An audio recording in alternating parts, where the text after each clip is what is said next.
All right, guys, so I'm going to be doing this video in reverse. Essentially, this is a PSA crossover grading reveal. What I originally had planned was I filmed a video showing you guys all the cards that I sent in for crossover grading, what they looked like before, and then I was going to show you guys what they ended up getting. So if you guys don't know, PSA offers a service where they do crossover grading. So if your card is graded by another company, PSA will be willing to crack it open, cross it over to their slab if they think it meets the minimum grade that you specified. Now, all these cards were BGS. I think some were Beckett Collectors Club.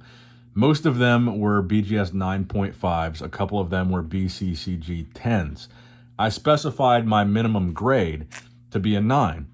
And I'm very disappointed that they didn't grade any of these cards. They sent them back without an explanation why they didn't. And again, the minimum grade that I specified was a 9.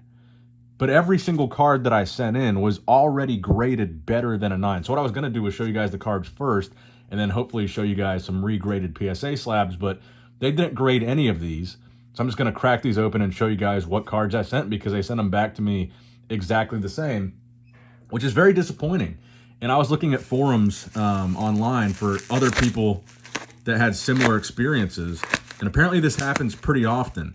And I get it. I mean, if you specify a grade, a lot of people say they want a minimum grade of a 10 because they don't want their card cracked unless they're going to get their money's worth. They want a 10. But I did a 9 thinking they would grade all these because all these were graded better than a 9, with the exception of the Beckett Collectors Club card. So I'll show you guys these, get your guys' opinion. It really kind of ticks me off, though, to be completely honest. So let's look here. The first card that I sent, and these were like the best of the best. I had other 9.5s, but these to me looked the best. So a Beckett 9.5 Evolutions Charizard. Again, my minimum grade was a 9. No print lines. Centering is really good.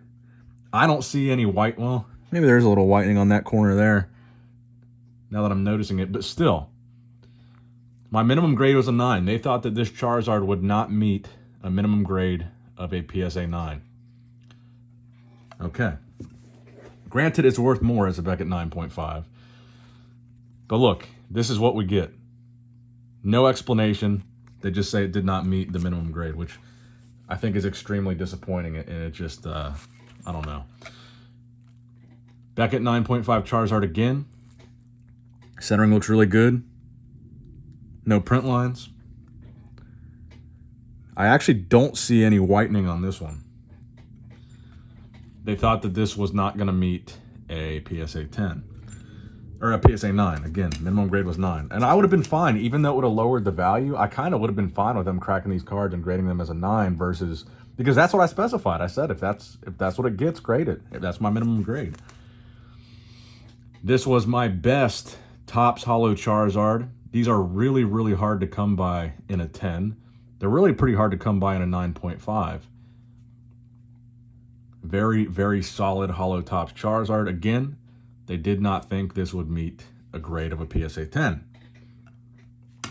Or PSA 9. I don't know why I keep saying PSA 10. PSA 10 is obviously what I wanted. Now, these are a little bit different.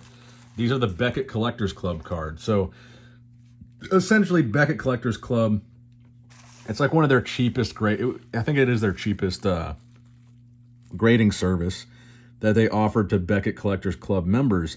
But these were both 10s. Now, the cases are a little bit scratched up, but the cards were really solid. And again, my minimum grade was just a PSA 9. I don't see anything wrong. And these are Yu-Gi-Oh cards. It's kind of hard to tell with the sleeves that they've got them in. They've got them in these like textured sleeves. And again, these scratches are on the case. But they thought that this would not be a PSA 9. And the final card, I believe, was Gate Guardian. And again, it's kind of hard to tell because the case is so scratched up, which I don't think it was that scratched prior to me sending it. But yeah, that was my experience with PSA crossover grading. And again, they charge you the full amount. Even if they don't grade the cards, $150 a card for Express. They just keep that money and send your cards back. And, you know, my thing is, at least give me an explanation, some kind of explanation as to why you didn't think the card would have graded a 9, especially in the case of those Charizards. I've graded a lot of Evolutions Charizards with PSA, primarily receiving 9s. And I've gotten a lot weaker 9s than these 9.5s here. I would have really liked an explanation for why they thought these Charizards would not be worth grading or why they would not receive a 9. And again, you know, on one hand, it's a good thing because they would be worth less as a PSA 9. I get that. But on the other hand, it would have been nice to get an explanation for $150 a card. It just, I don't know. I don't think I'm ever going to do this service again. This is why people try to crack the cards out of the cases themselves and then send them in themselves for grading. But man, I got to be honest, I'm very, very disappointed. So after this, I'll show you guys the condition of the cards, the video that I filmed prior to sending them, but very disappointed, and I will probably never use this service from PSA again. All right, what's going on, you guys? Nick here with Nick Strength and Pokemon. I think this is going to be an interesting little video experiment here. So what I'm going to do is I'm going to do a crossover grade for 5 cards. So BGS cards that I'm going to be sending over to PSA to get reslabbed, regraded in PSA slabs. Now, I'm going to show you guys the cards in the original slabs as the beginning portion of this video. In the latter half of this video should be me receiving the cards back. And I am going to send these express. So, Evolution's Charizard, BGS 9.5. This card is incredibly hard to get in a PSA 10. I've sent probably 30 plus to PSA. They've all come back a 9 or lower. My best 2 grades were these that I sent to BGS. And they got a 9.5. All the subgrades got 9.5, with the exception of the corner. So with Evolutions, there was a lot of centering issues. There was a lot of print line issues. There was a lot of just damage to the cards. So these having the good centering that they have, I think these are very strong regrade candidates. I really want an Evolutions Charizard PSA 10 that I pulled myself. I don't want to buy one because I opened so much Evolutions. I want it to be an actual card that I pulled myself. So I'm really hoping that one of these 2, here's the other 9.5, one of these 2 comes back a 10. And these, I think, are really strong, really solid candidates. So again, you can send these to PSA in the case, so you don't have to crack them out yourself. And PSA will regrade them as long as you denote that in your submission. So this was a holo Charizard from Topps. Topps cards in general, really hard to get a PSA 10. The holographics even harder because they stuck together in a lot of those old Topps packs, causing a lot of surface damage. And the surface on this one actually scored really highly, a 9.5. I think this is a strong candidate for a PSA 10. You almost never see the holos in a 10.